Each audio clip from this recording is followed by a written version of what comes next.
Todos achavam que o menino que conversava sozinho estava passando por uma fase da infância com um amigo imaginário. O que não sabiam é que ele conversava com um anjo que um dia salvaria a sua vida. Se você gosta de histórias milagrosas e de se emocionar, curta, compartilhe e se inscreva em nosso canal, para não perder as próximas histórias. Ninguém acreditava em Pedro.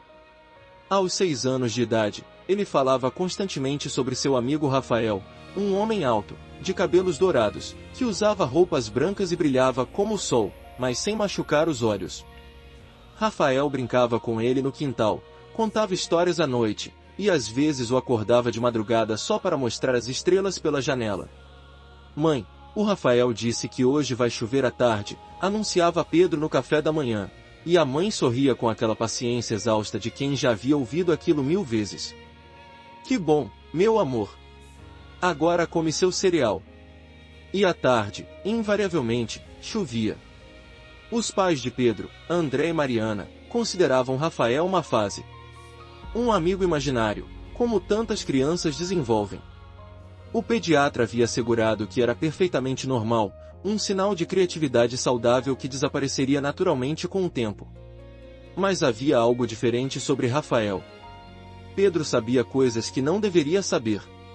Coisas que ninguém havia contado a ele.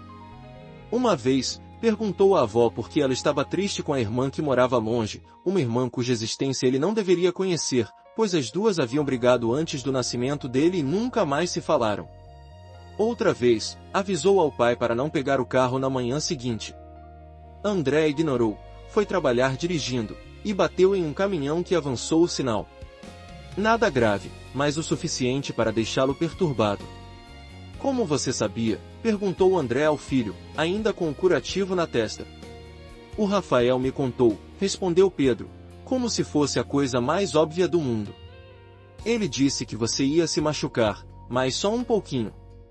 Disse que não era hora ainda. A hora de quê? Pedro deu de ombros. Não sei. Ele não explicou. André e Mariana trocaram olhares. Ainda achavam que era coincidência, imaginação, qualquer coisa que pudesse ser explicada racionalmente. Não estavam prontos para considerar outras possibilidades. Mas a noite de 15 de setembro mudaria tudo. O incêndio começou às 3h27 da madrugada. Ninguém sabia exatamente como. A perícia depois apontaria um curto-circuito no quadro de força, fiação antiga que deveria ter sido trocada anos antes. O fogo começou no porão, alimentou-se dos produtos de limpeza armazenados lá, e subiu pelas paredes com uma velocidade aterrorizante. Quando André acordou, o quarto já estava cheio de fumaça. Mariana! Mariana! Ela acordou tossindo, desorientada. O calor era intenso, o ar irrespirável. André correu para a porta, mas a maçaneta estava quente demais para tocar. As chamas já haviam chegado ao corredor. As crianças! As crianças! Além de Pedro, havia Luísa, de apenas 2 anos, dormindo no quarto ao lado. Os quartos das crianças ficavam do outro lado do corredor, o corredor que agora era um túnel de fogo. André tentou atravessar. 2 vezes, 3 vezes.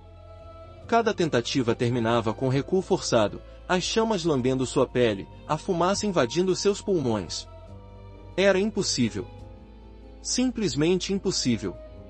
Pedro! Luísa!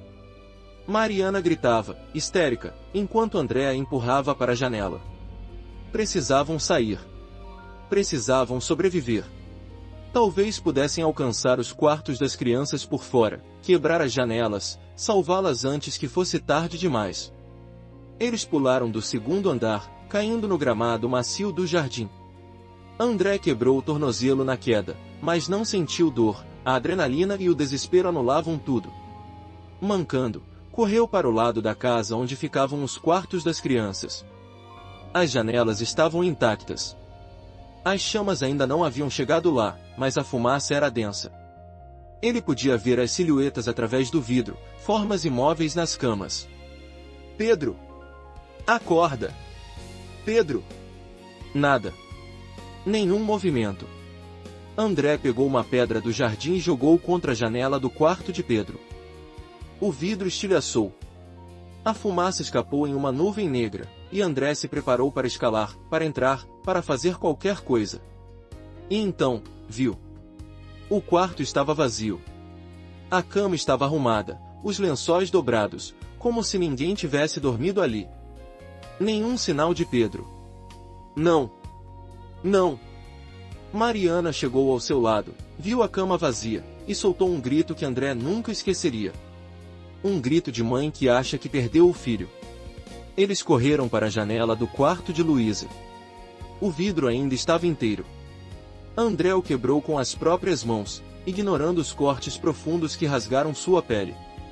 A cama de Luísa também estava vazia. Os vizinhos já haviam chamado os bombeiros. As sirenes se aproximavam. Pessoas saíam de suas casas, observando o incêndio com aquela fascinação mórbida que tragédias provocam. André e Mariana corriam ao redor da casa em chamas, gritando os nomes dos filhos, recusando-se a aceitar o impossível. Onde eles estavam? Como tinham saído? Por que as camas pareciam não terem sido usadas? Foi Dona Célia, a vizinha de 80 anos que morava do outro lado da rua, quem os encontrou. Eles estão aqui, gritou ela, acenando freneticamente. As crianças estão aqui comigo.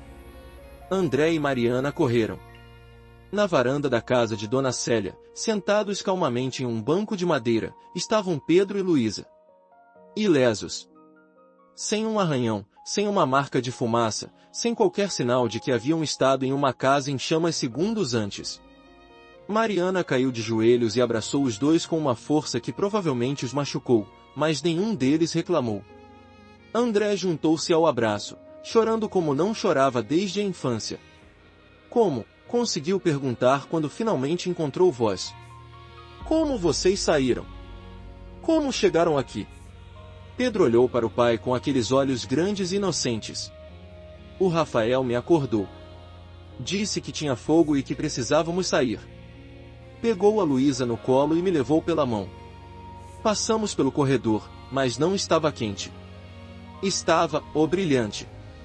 E frio. Como se estivesse nevando lá dentro. Vocês passaram pelo corredor. O mesmo corredor que estava em chamas. O mesmo corredor que André não conseguirá atravessar. Sim. O Rafael disse para não ter medo, que ele estava nos protegendo. Aí a gente saiu pela porta da frente e veio para cá. A Dona Célia estava acordada. André olhou para a vizinha, que estava pálida como um fantasma. É verdade, confirmou Dona Célia, a voz tremendo. Eu estava rezando o terço, sempre rezo de madrugada, não consigo dormir direito, quando ouvi a campainha. Achei estranho, nesse horário. Fui abrir e... Ela parou, como se não soubesse como continuar. E o que? Pressionou André. E vi seu filho. Parado na minha porta, segurando a mão de um homem. Um homem alto, de branco, que segurava sua filha no colo. Eu não consigo explicar direito. Ele brilhava. Não como uma lanterna, mas como se tivesse luz vindo de dentro dele. E olhou para mim com um olhar tão cheio de paz, de bondade. Lágrimas escorriam pelo rosto enrugado da velha senhora. Ele disse, cuide deles. Os pais vão vir logo. E então, desapareceu. Não foi embora, não virou as costas e caminhou para a rua. Simplesmente, desapareceu. Em um piscar de olhos. André sentiu as pernas cederem. Sentou-se pesadamente no chão, olhando para o filho que ainda estava abraçado à mãe. O Rafael, disse Pedro, sorrindo como se fosse a coisa mais natural do mundo. Eu disse que ele era de verdade. A casa foi completamente destruída. Os bombeiros trabalharam a noite inteira, mas não havia nada a salvar. Quando o sol nasceu, restavam apenas escombros fumegantes e uma família que, por todos os cálculos racionais, deveria estar morta. A investigação posterior revelou algo que deixou todos perplexos. As câmeras de segurança de uma casa vizinha haviam gravado a rua naquela noite. Nas imagens, claramente visíveis, estavam Pedro e uma forma luminosa, alta, humanoide, impossível de definir com precisão por causa do brilho, saindo pela porta da frente de uma casa cujo interior já estava em chamas. O corredor que André não conseguirá atravessar, que estava bloqueado por um muro de fogo, nas imagens aparecia iluminado por uma luz branca intensa, como se um sol estivesse nascendo dentro da casa. Os especialistas que analisaram as imagens não conseguiram explicar. Efeito de luz, diziam alguns. Falha no equipamento, sugeriam outros. Mas nenhuma explicação técnica parecia adequada. A verdade era mais simples e mais extraordinária. Um anjo havia entrado em uma casa em chamas e retirado duas crianças de lá. André e Mariana, que nunca haviam sido particularmente religiosos, começaram a rezar naquela semana. Não por obrigação, não por medo, mas por gratidão. Uma gratidão tão avassaladora que não cabia em palavras, que só podia ser expressa em lágrimas e orações. Pedro continuou conversando com Rafael por mais alguns anos. Aos poucos, as visitas ficaram menos frequentes, até que, por volta dos 12 anos, pararam completamente. Quando perguntado sobre isso, Pedro apenas disse: "O Rafael disse que precisava ajudar outras crianças agora. Mas que sempre vai estar por perto, mesmo que eu não possa ver." E às vezes, em momentos de perigo ou dificuldade, Pedro sentia uma mão em seu ombro, uma presença calorosa ao seu lado. Nunca mais viu o anjo da infância, mas nunca duvidou de que ele estava lá. Por que anjos não aparecem para provar algo? Aparecem quando precisamos deles. E quando aparecem, deixam marcas que duram uma vida inteira.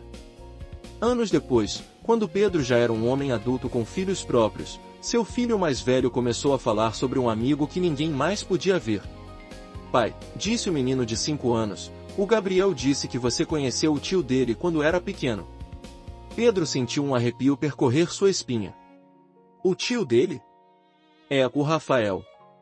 O Gabriel disse que vocês brincavam juntos." Pedro se ajoelhou diante do filho, as lágrimas brotando em seus olhos.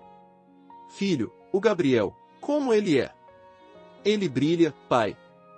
Brilha como o sol, mas não machuca os olhos." Pedro abraçou o menino, chorando e rindo ao mesmo tempo. O ciclo continuava. Os anjos não haviam esquecido sua família. E nunca esqueceriam.